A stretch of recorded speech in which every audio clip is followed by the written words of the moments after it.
proyecto, un ideal, un producto, y llevarlo a cabo, pensando que tenemos todos los poderes, porque cuando creamos un producto, un proyecto, somos el que cobra, el que compra, el que trae las cosas, el multitask de una compañía. Ese es casi como una clave de todos los emprendedores. Entonces es un camino muy difícil en muchas ocasiones, en su mayoría, ser emprendedor para convertirte en empresario. Y quería comenzar platicándoles esto porque yo tengo 20 años en esto, 20 años con una agencia que es Barrio, apoyando a emprendedores empresarios como Business Consulting. Me dedico a la consultoría y la verdad es que he fracasado muchísimas veces. He cometido muchos errores, he tenido muchos éxitos, pero la clave que ha sido en este aprendizaje, en esta curva, es entender hacia el objetivo que vamos, cómo nos lo planteamos, qué visión tenemos. De esa manera, poder desarrollar ese proyecto, como decía mi hijo, construir tus herramientas para poder lograr un objetivo. Y en eso está la constancia, la disciplina, la voluntad para querer hacer las cosas, pero también el reconocimiento para tener especialistas en cada rama que nos apoyen a formar un equipo, el cual nos lleve a que podamos desarrollar ese proyecto. Por ejemplo, tener un estudio de mercado, tener un business plan, hacer una proyección financiera, para poder que ese emprendimiento lo podamos convertir en algo exitoso. No siempre se puede, cometemos muchos errores, pero en su mayoría, si logramos trazar un plan, podemos llegar a la meta y al menos seguir persiguiendo los sueños. Yo, cuando creé los Insignia Market, que ese es mi segunda proyecto actual, he tenido varios a lo largo de mi vida, y este proyecto nació hace un año exactamente, donde vi la necesidad en la pandemia, que mucha gente se quedaba en su casa tomando vino, porque era una manera, pues, un poco de distraernos, ¿no? Entonces, yo tenía esta pasión por lo que le llamamos nosotros el buen comer y el buen beber, y de ahí nació un club de vino que comencé a hacer primero en mi casa, lo mantuve 2 años, donde estuve invitando cada viernes a 4 parejas a que pudieran hacer lo que le llamamos hoy maridaje, que viene de la palabra francés matrimonio, que es el equilibrio entre la comida y el vino. ¿Y cómo logramos eso? Para que un platillo resalte.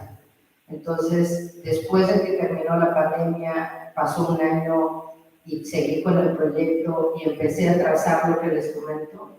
Estudié el mercado y decidí poner el primer wine bar que existe en Matamoros. Nosotros nos dedicamos a compartir, que la gente aprenda a lo que es cómo combinar un platillo con un buen vino. No nos dedicamos a hacer un bar para tomar y olvidarnos, no es el objetivo. El objetivo es la cultura que tenemos que llevar. Es difícil porque estamos en un área donde la gente toma mucho más cerveza, mucho más whisky. Estamos innovando en este proyecto, pero creemos que porque a lo que estamos desarrollando lo podemos llevar bastante lejos. Entonces quise platicarles un poquito, no es un comercial de esto, de lo que nosotros hacemos. Yo con la agencia y con mi equipo de especialistas nos dedicamos a desarrollar proyectos desde hace 15 años, a ayudar a emprendedores a que puedan lograr sus objetivos. Muy agradecida por la invitación y estoy aquí a la hora para cualquier pregunta.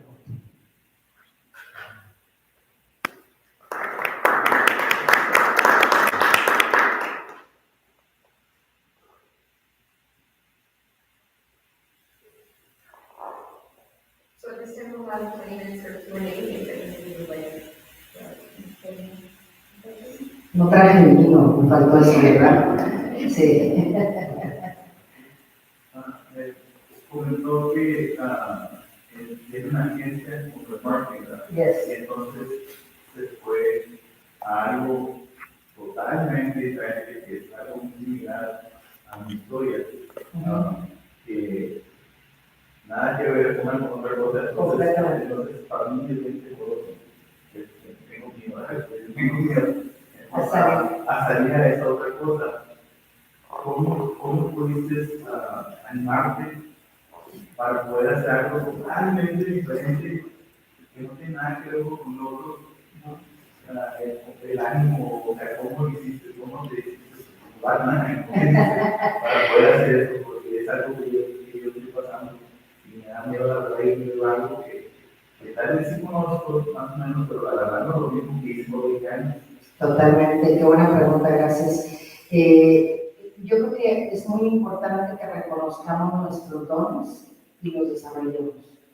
Si reconocemos nuestros dones es para qué soy bueno, cuáles son mis habilidades, porque muchas veces nos toca trabajar en cosas o tener proyectos porque quizás la familia tenía esa empresa, porque quizás unos amigos de su familia con ese proyecto y decidimos involucrarnos y tuvimos un buen camino, porque si tú construyes, tú lo puedes desarrollar y te puedes bien. Pero cuando tú encuentras un don en ti, cuando tú dices, para esto es para lo que soy bueno, ahí es donde hay que dar ese salto y arriesgarse. No vas a perder absolutamente nada más que tiempo. Entonces, vale la pena para intentarlo. Si encuentras eso, vas a encontrar incluso un propósito en tu vida, porque el momento en el que uno reconoce para qué está aquí, qué estamos haciendo, por qué tenemos todas estas habilidades, y lo pones en un proyecto, increíblemente se vuelve un éxito. Pero creo que la voluntad y, como dices, el miedo a veces pues, se contraponen, ¿no? Yo creo que es mucho el que tú reconoces para qué es para lo que eres bueno y te des un salto de fe y te rodees de las personas adecuadas con las que puedas compartir una visión para que establezcas un proyecto y lo lleves caminando poco a poco, seguro que lo haré bien.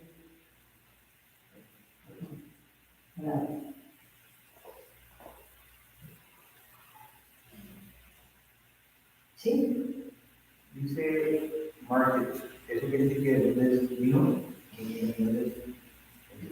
Sí, en el wine bar vendemos vinos, vendemos quesos artesanales, traemos quesos de Querétaro, tenemos un 50% de vinos mexicanos y 50% de vinos internacionales. Fabrico actualmente 2 vinos, uno en Parras, Coahuila y otro en Valle de Guadalupe, esos son productos míos propios. Tengo una cerveza artesanal también que fabrico en Tonalá, Guadalajara. Tengo un chimichurri de chile piquín que también fabricamos y que también lo vendemos allí. Y tenemos también a la venta todo lo que es charcutería que le llamamos carnes frías, salami, proscuito, jamón serrano, todo eso también para llevar, además de lo que te pueden servir en el bar, ¿no? La idea es que es un lugar pequeño para 30 personas, la gente va con reservación y dice, tenemos un menú del día y tenemos un menú de todo el mes, donde la gente puede llegar a hacer una celebración o simplemente a tomar una clase con nosotros. Hacemos clases una vez al mes para todo el que quiera ir, donde les enseñamos de los diferentes vinos, de las diferentes comidas, cómo se combinan, cómo se hace la vida. Así es, ese es el proyecto. Así es.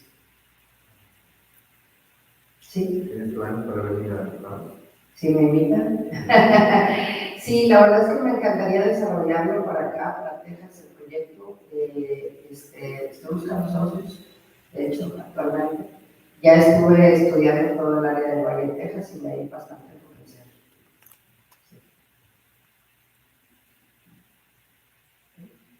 Muchas gracias por la invitación. Aquí traigo un QR para si quieren llevarse mis datos, cualquier cosa. Estoy en la orden y un placer estar por aquí con ustedes. Gracias.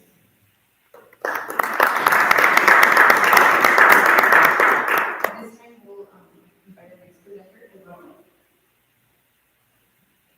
Good morning. Thank you for the invitation. My presentation is not going to be quite as good as your presentation, but let me tell you a little bit about my background. All right, so I graduated from first of all, as long as I can remember, I'm 42 years old, remember that that's important.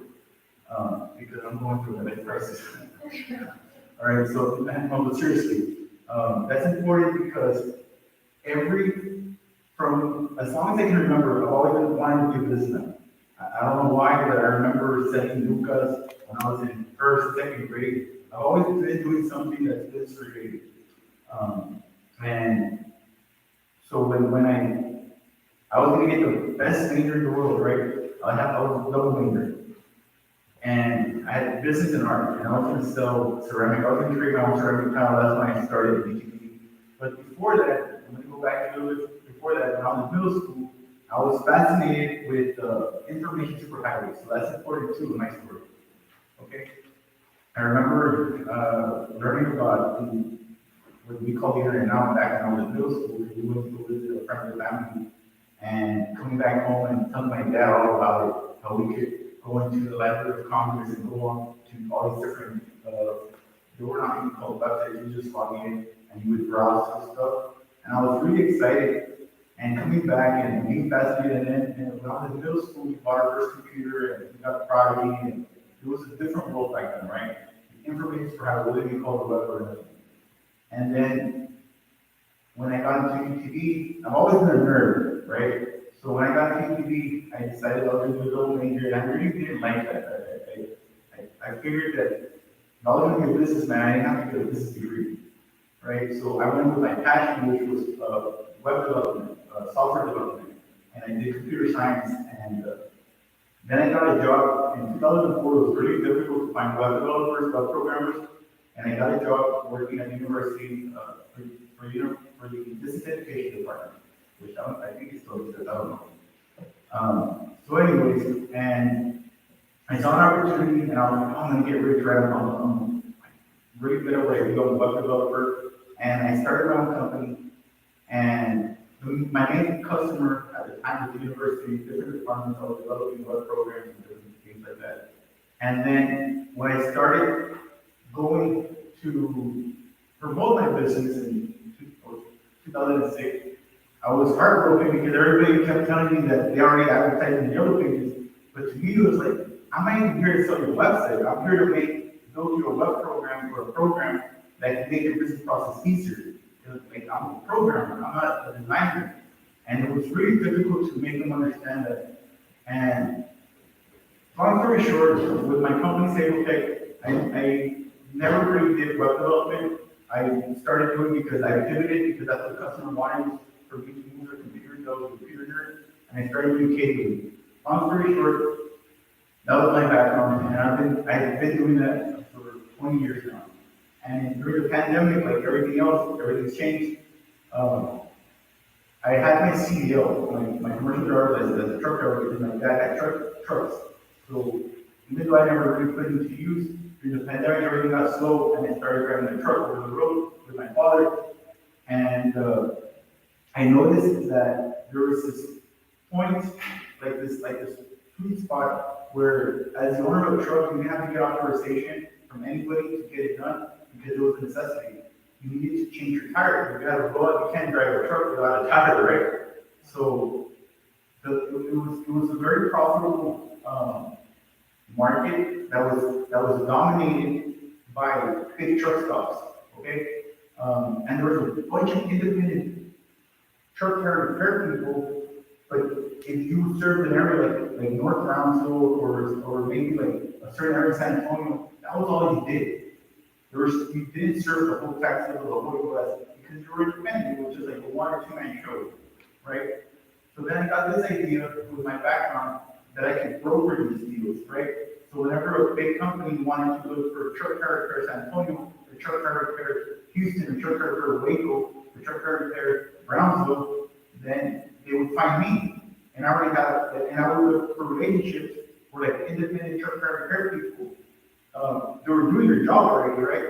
So then they would call me, and then I would call, Bethta, hey, Bethta, I have a truck, because the customer's carrier, the truck carrier calls me, and then I know Bethta serves that area, and Bethta, you're available, because they're looking for this truck carrier, blah, blah, blah, and then Bethta goes, yeah, go for it, I got it, okay, all right, cool. So then I sent her and I would get a commission. And, I was really scared, like I was telling her, I'm starting something that was not really my area, right? And fear of failure, there's a lot of things. When I started my companies earlier, I was young, I was not married, I didn't have kids, like I didn't have none of that stuff.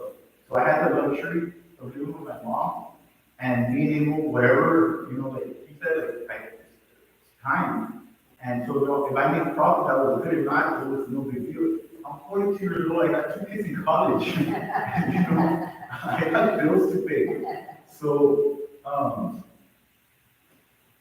it's funny that they invited me to this because I've been working on it like part time, right? And I know God has been telling me like, hey, you know what? Get it going. Stop. You're not supposed to have fear. Like this is not what I'm looking for.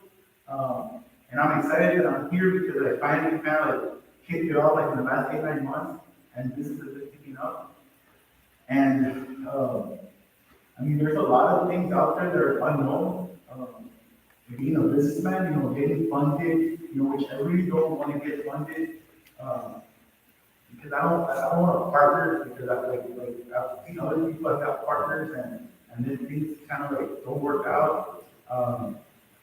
And there's a lot of things that I don't know the answers to, like making contracts. Like I don't want, like when I go talk to, like let's say Judy, she has a truck car shop. I don't want to look dumb when I go to her and tell my terms, and they look at me funny like, hey, you're crazy. Like I'm not going to do that. So I think I've balanced things out so far, and I'm excited. And I encourage everybody that's out there that wants to start a business, or it's never easy. It's never easy and it's scary. But I think that if you do something that you really love and you're passionate about, it's very rewarding.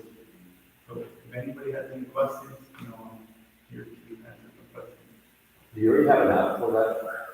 Okay, so I don't have an app for it, but I have a system in place. Okay. Because so I drive over the road, right? There's truck drivers are lazy. Like I'm lazy, man. I don't want to be like I just want to go to Google and literally type in, and I say that because I'm a truck driver, right? Like I can say we're lazy. All right. So what you want is easy. You want easy. So what do you do when you need a truck driver? What you're gonna do is you're gonna go to Google and you're gonna type in truck driver in wrong. That's it. And then you want the person that's listed, and then you call. So while an app would be great, I think it's an overkill because you're not going to be doing truck driver repair. It's not like Uber where you use Uber maybe like 20 times a month or 50 times a month or whatever. This is like once every 4 months, right? But there's so many trucks out there that it's quick to call. So when people call me, they find me through Google. That's how they find me through Google. So, but while an app is needed, maybe for the back end, maybe for the truck driver repair person, not to the end user. If that makes any sense.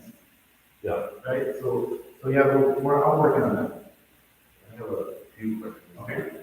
Number one is, how do they get a hold of you? They call you or? Yeah, they call me. So that's the easiest way, because once again, this is a very fast-paced business, because you need to get your truck back on the road, right? So like, let's say you're the dispatcher. Like, this is a typical situation.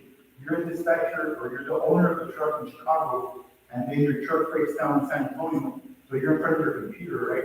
And you type in truck tire repair, San Antonio. And then they go ahead and they call me, and then I receive the call, and then I look at my database, which I normally know already. Right? And I'm like, okay, I know something. Like, I figure out where they are in San Antonio. I'm like, okay, I know Joe there, and he's pretty good, right? So I call him. By the time I call Joe, I already got all the information from you, right? And I'm just like, hey, you have this, and he told me I do, but it's a 4-hour wait. And I'm like, okay, let me get back to you.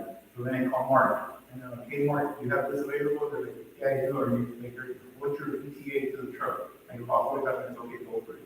So that's how I go. That ties into my second question, marketing. How do you reach these truck drivers? Okay, so, Just to- okay, how do I do? The truck drivers or the dispatchers? Oh, okay, so there's 2 different animals in, like, my word is terrible, right? But there's 2 different things, right? I've got the end user, which is the truck driver, and then I've got the service provider, right? So the truck driver, the way I get to them is like through my website, SEO, and through Google paid marketing, right? So like that's how they find me. And then the person that provides the service provider, you know, I Google them up and I look at the reviews. I've done a lot of driving like in the last 3 years. So I have like in Google, any truck car repair shop that's on the interstate, I jot it down, you know, and I Google them up and I check, you know, references or whatnot. Here in Brownsville, in the county, the majority of my providers have come through word of mouth, like recommendations.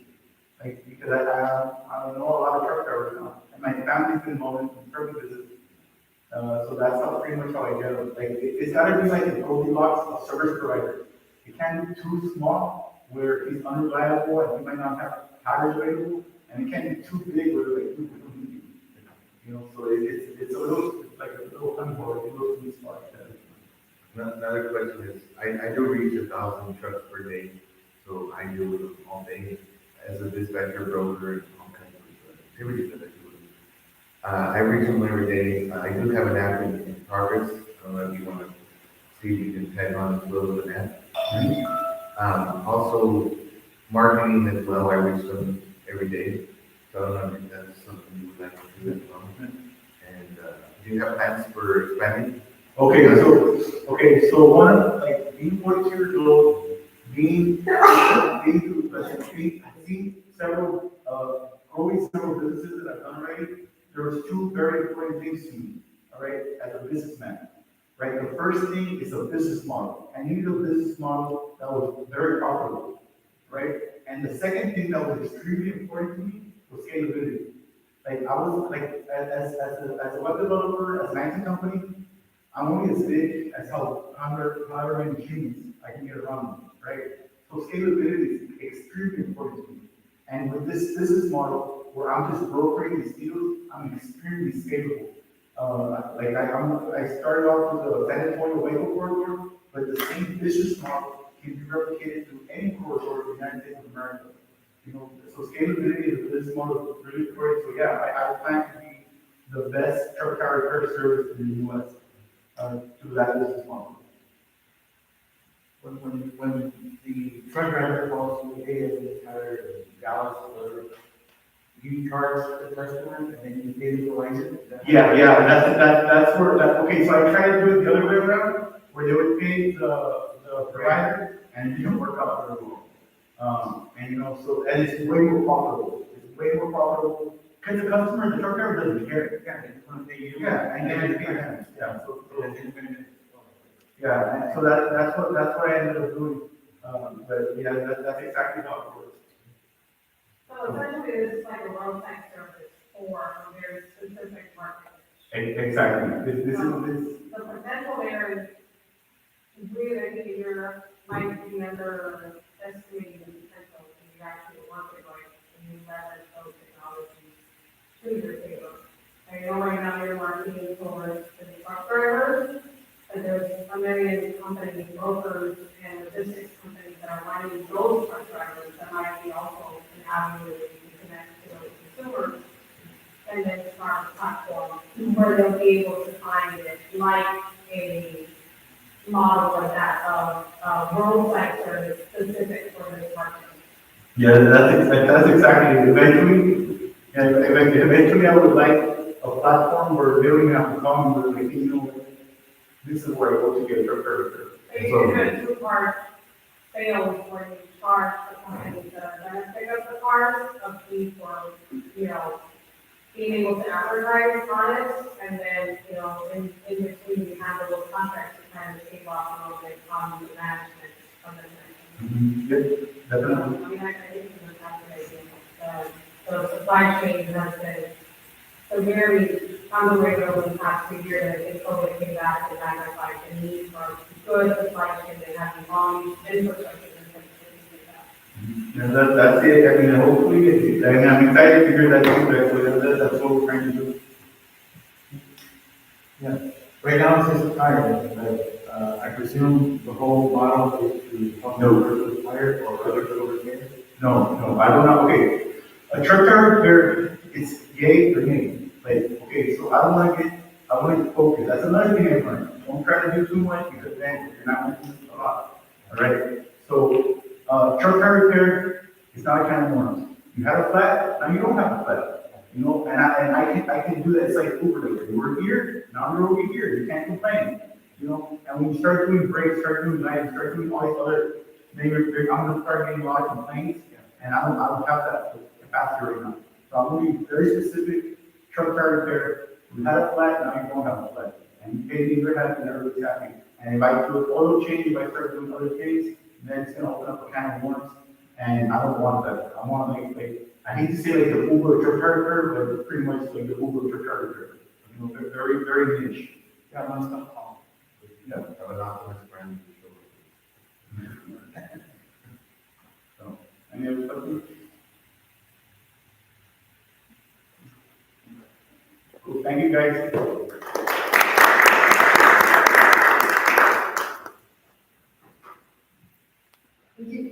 Thank you so much for presenting this, and for the audience for coming. So just a reminder, this happens every Wednesday at 9 a.m. So please keep writing us. And again, if you're interested in presenting, please let us know. You can our social media to follow us on all the platforms. You know, be in the know with a little of what we're doing and who is presenting and, you know, all that good stuff. Thank you for coming.